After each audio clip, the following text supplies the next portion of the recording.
What up, chat? How you going, my fellow Mennonites? Did that work? I don't think that works. How you guys doing today? Hey, I had a very confusing experience not long ago. So, woke up quick at about noon. Just thought that I had to be in the Fox Den soon. But other than that, when I woke up, me and Foxy watched a little bit of Squid Games. And we were super confused right away. Because we watched season 1, and then we boot up and like the same guy in season 2 is like acting poor, and I'm like, okay, well, hang on, this is strange, but I guess maybe he's trying to hide his money. He's arguing with his mom about it. I'm like, all right, fine. And then like the next scene is him. He went to like the racetrack to bet. I'm like, wait, hang on a second, what's going on here? They're just doing the same thing again. Is this some sort of psycho world? And then Fox is like, did we put up season 1?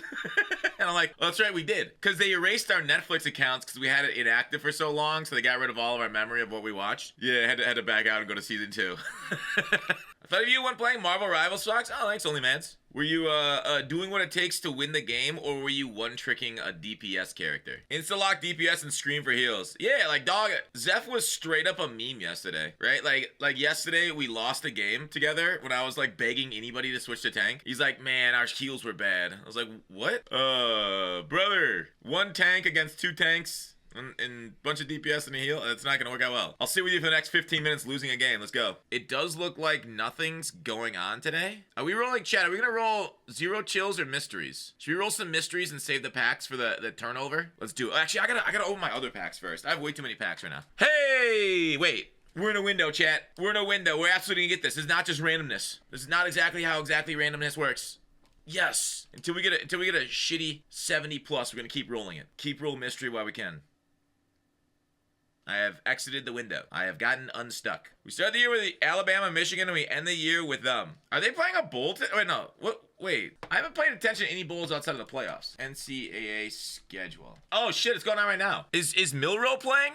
Last 2 drives, 11 plays, 161 yards. That's pretty good. Milrow is so bad. You know, I was actually scouted. So, like, last night I spent 3 hours-ish after the ball game, after I witnessed the Lions come back and beat the Niners. Dude, the Lions are crazy. We can talk about that game here in a second, but I was actually scouting quarterbacks a little bit last night, looking through, like, later picks and whatnot. Jackson Dart, was it JC Steele mentioned Jackson Dart yesterday? I was like, all right, I'll take a look at Jackson Dart. So I looked at him, I'm like, you know what? If we're going to take a dart throw on someone in the 3rd and 4th round, I wouldn't be mad at Jackson Dart. He's got a solid arm. I wouldn't say it's like insane. But then I watched like Milrow, and like some games, like watching him play against Georgia, I'm like, oh, wait, hang on. This guy's kind of got it. And then I watched his next, I don't know if it was the next game, but I watched a few of his games. I watched him against Tennessee. I'm like, hang on, this guy stinks. He is super inconsistent, which I hate, man. Like, I was like, is he injured this game? Because he was missing, and it feels like he's really bad. Like, his throw on the run, the TOR attribute on Milrow is like -10. He just like is a scatter shot. I was like, I was so confused at how different he looked between the Georgia game and the Tennessee game that there had to be a different explanation. Like, I wouldn't assume the nerves would be any more going into Tennessee than Georgia. And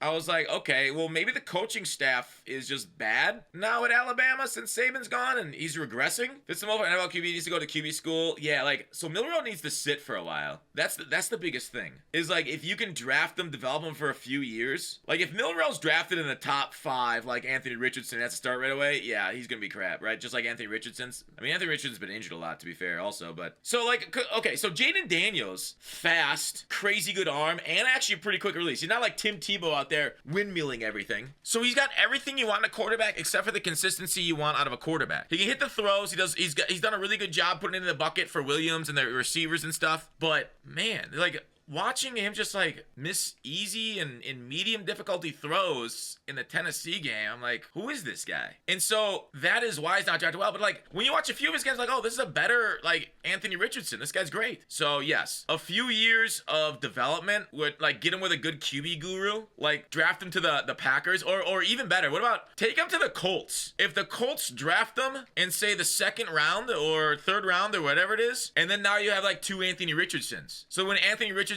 like gets injured next, which is happening, dude, as soon as that happens, I'm like, you know what? I can see a future for this guy in the year. Like, I think I would rather have Milrow at cost than Shadur Sanders. Is that a hot take? Now, I will say I'm not fully done with looking at Shadur's games. And that's just my opinion right now. LMAO, you have 2 Anthony Richardsons? No thanks. Yeah, but that means like you don't have to change your game, man. You don't have to go from Richardson to Flacco. I hope Shadur's a flop. I saw a comparison and I thought it was pretty good. I think I saw the comparison of Teddy Bridgewater as like somebody without like an insane arm, but makes really good reads and stuff. And I don't love how much Shedeur takes sacks and stuff. What was his sack to pressure ratio? I didn't love it. So he's taken time to throw is about 3 seconds, which is too long. I can get out of the way of it. It's right there. Time to throw 3 seconds on Shedeur. And then sacks. He's taken 41 sacks. 41 sacks this year in 563 dropbacks. A sack rate of 7.2%. You know what? That's not as bad as I thought. 7.2 is high.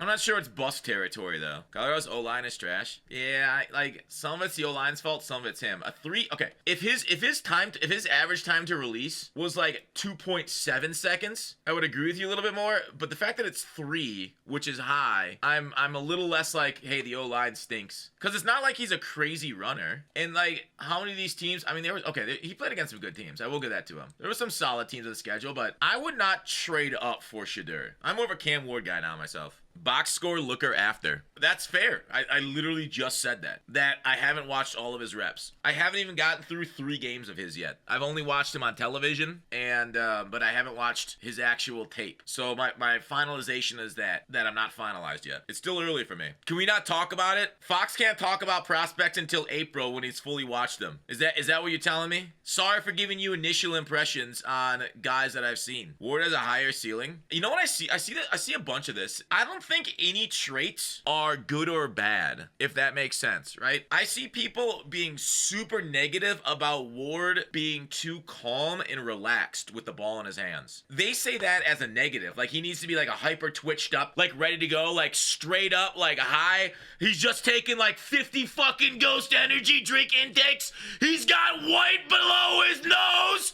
He's goddamn fucking hitting times that you've never seen in your life on video games that measure your reaction. No, dude, you don't have to be super panicky. Being cool under pressure is a fine attribute to have. So the fact that he's cool, calm is not a negative trait because that could allow you to handle pressure, not get phased. I saw a similar, I forgot which running back is it about. I could probably look at my notes and see. I saw a video, a guy talking about running backs, and his criticism of the running back was that he like dances around too much behind the line of scrimmage. And it's a fair point. But when I see that, I'm like, you know, that could also be a positive. Like the guy said he's too hesitant or whatever it was. And I'm like, he runs like Le'Veon Bell ran, right? Was Le'Veon Bell getting behind his line, reading the hole and exploding through a negative for Le'Veon Bell? No. So like these traits that some people knock can also be major benefits depending on how the player utilizes it. Patience is okay. Hitting the hole fast and hard is okay. And a lot of this is up to the coaching and how to utilize the guy, right? It's kind of like in Madden or anything. Like, for example, here's how dumb Arthur Smith is. He has a team that runs a lot better when they run power type stuff. When Najee has a guy to follow, right, on a power, goading up in the hole. But he likes to run zones because that's his scheme. And that's you know, what he enjoys doing. Zone, outside zone, that kind of stuff. But he doesn't have the personnel to do that as effectively, so he's basically being a fucking dumbass and keeps running the same thing over and over at a large majority of the time. Now, I'm not saying he doesn't run any powers, he does, but even Matt Canada figured this out, that you want to utilize the strength of your offensive line and running back later in the season. Arthur's still kind of on the fence about it. So like utilizing a running back in a scheme that he's not good for, it's not going to be good anyways. So if you get a running back with patience, you don't want to have him in a scheme that you need to hit the hole immediately. You want him into more of a zone scheme where he can find a spot and then go to. Jalen Warren hits the hole like a piss missile. Yeah, Jalen Warren is exceptional. I love that guy. His only downside is, of course, the injuries. He said Cook on the Bills was nonchalant when drafted. Really? Cook's been pretty good. Bills got themselves a couple good running backs. I like Ray Davis, too. Hi, is this game fun? I don't know. Depends on what your definition of fun is, man. Do you like grinding for a team or putting your wallet in for it? Yeah, otherwise, franchise mode's alright. New generation will be called betas. Better than this guy, LMAO. Well, it's obviously. I saw that tweet, like, oh, so we went Gen Z, Gen Alpha, then oh my god, the next generation is Gen Beta? Like we didn't understand how the Roman numericals or whatever the fuck it is. That like how this works. Like this is just the alphabet. After A comes B. After Z comes A. So like in 2200, when Gen Sigma comes around, it was like, oh, this is crazy. When was the last Gen Sigma? So X was like, oh, let me Google this so I don't have to actually do math. Western world. Oh, they only go back to Lost Generation? Hang on. Gen X. Oh, God, I gotta count the alphabet backwards? Why does this make me think of a DUI, huh? God damn it, cop, I can't do this. I couldn't do this if I was sober. ZYXW? So, the baby boomers were W? Oh, that doesn't sound right. Alright, now I gotta, hang on, before I embarrass myself, alphabet by letter. VUT, okay, I need four more. So, VUTS. Where's the last Sigma generation? VUT, lost generation. The World War I generation. So the last generation Sigma we had was like 1860s to 1883. I don't know, would we say Generation Sigma were Sigmas? I mean, to be fair, Generation Sigma was the Wild West, right? When they were coming of age. There was like, when they were coming of age, like 1880s to 1900, that's kind of a badass generation, to be fair. Electricity being strewn across America, the railroads linking up, Al Swearingen running this place. Generation SpongeBob watchers, 2000 to 2005, there it is. Alphabet. Why do you guys make fun of my accent so much? You should know not to do that, man, because that's accentist, all right? I'm sick of this anti-American sentiment. How dare you? Look yourself in the mirror when you say these things, all right? Do you want to be the person that makes fun of people for the way they speak? Or do you want to be the person that understands the exact concept they're trying to portray, roll with it, and then have more jokes on top of it? Do not debase yourself into pure insults. Fox talks in underlined text. Is that because you click on me and I'll send you to weird links? Oh, God damn it, not on a link to his membership page on YouTube. I don't want your ebooks. I throw 4 verticals and I run stretch. Stop trying to get me to change. If a route's got a bend in it, I'm not taking it. We drive straight here. If it ain't a seam shot, I ain't interested in it. Technically, there's a slight bend in 4 verts. Yeah, but like, nobody minds a slight bend. Just ask your mom. Wow, Fox, thought we were better than your mom jokes? No, that's the thing is, I tell people to take a high road so that way there's more room for me on the low road. Always preach one thing and do the other, because I'm off meta, baby. Fox hasn't ran a RPO read wide flat ever since that guy called him Little Bro. Somebody called me Little Bro. Where was that one? Wasn't there a guy named RPO read wide flat? Yeah, GG's Little Bro. I never even played this guy. I never even played against him. I just ran that play. And I got troll accounted because I beat a person running RPO read wide flat because I had no vertical passing offense. What do you think of last night's game? I like the way San Francisco fought and like made the Lions nervous right away, and then the Lions just started like throwing out trick plays. There's something morally devastating about getting hit by a trick play, isn't there? Like, trick plays are not only like high risk, high reward for that play. A trick play getting pulled off like hypes up a sideline, right? Like a pitch play. It's one of the reasons why Kansas City's like pulled so many effective ones over the year, and like they seem to just like always win by miraculous reasons. They got morale on their side. Whereas like if you run a trick play and it fails, everybody's like, oh, and your entire team gets deflated.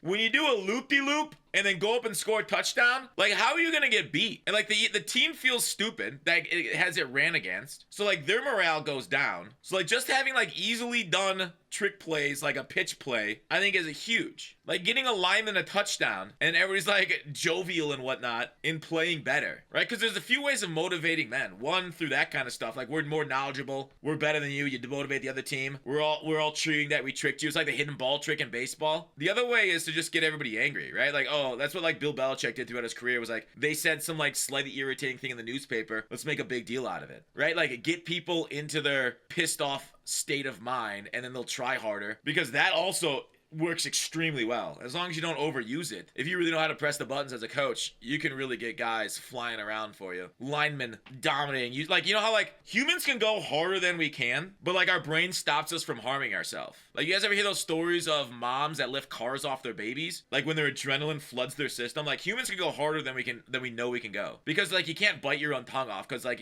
your brain says you shouldn't. So like you can't fully utilize all the muscle fibers and you recruit them all because you rip your tendons off. But you can be motivated to. And so the Lions, with their head coach and the way that he motivates them and the way that he gets them up for a game, we're gonna fucking play. I don't care how many injuries we have. We're gonna play this fucking game. That does something for the mentality of the team that you can't fucking put in a box score. Chase A. Redeem, get verbally degraded by Fox. Didn't you already get verbally degraded? Sent a voice message. Oh, okay, hang on. Let me mute the music. What do you say? All right, number 1, don't make fun of my clips. And number 2, get the game right. It was not college football. It was Madden. Madden 25 to be exact. Madden is where the real ones live. 445 gang, all rise. Shouldn't you? No, you're right. I forgot. Kids are on like winter break right now. That actually makes a lot of sense. Shouldn't you be in school? And then I was like, wait, hang on a second. It is winter break right now. All right, Kyle, how many holes in your wall do you have right now? How many times have you thrown a pick in Madden or missed a sick headshot in Fortnite? Bro is such a teenager. It's crazy. He redeemed Get Verbally Degraded and then stepped up to the plate and sent some stuff at us. Look at that's the kind of man that you'd want to follow in the battle right there. He sent it. He laid it on the line. He entered the arena into our marketplace of ideas. You know what? I know he wanted to get roasted more, but shout out to that guy. That takes some cojones.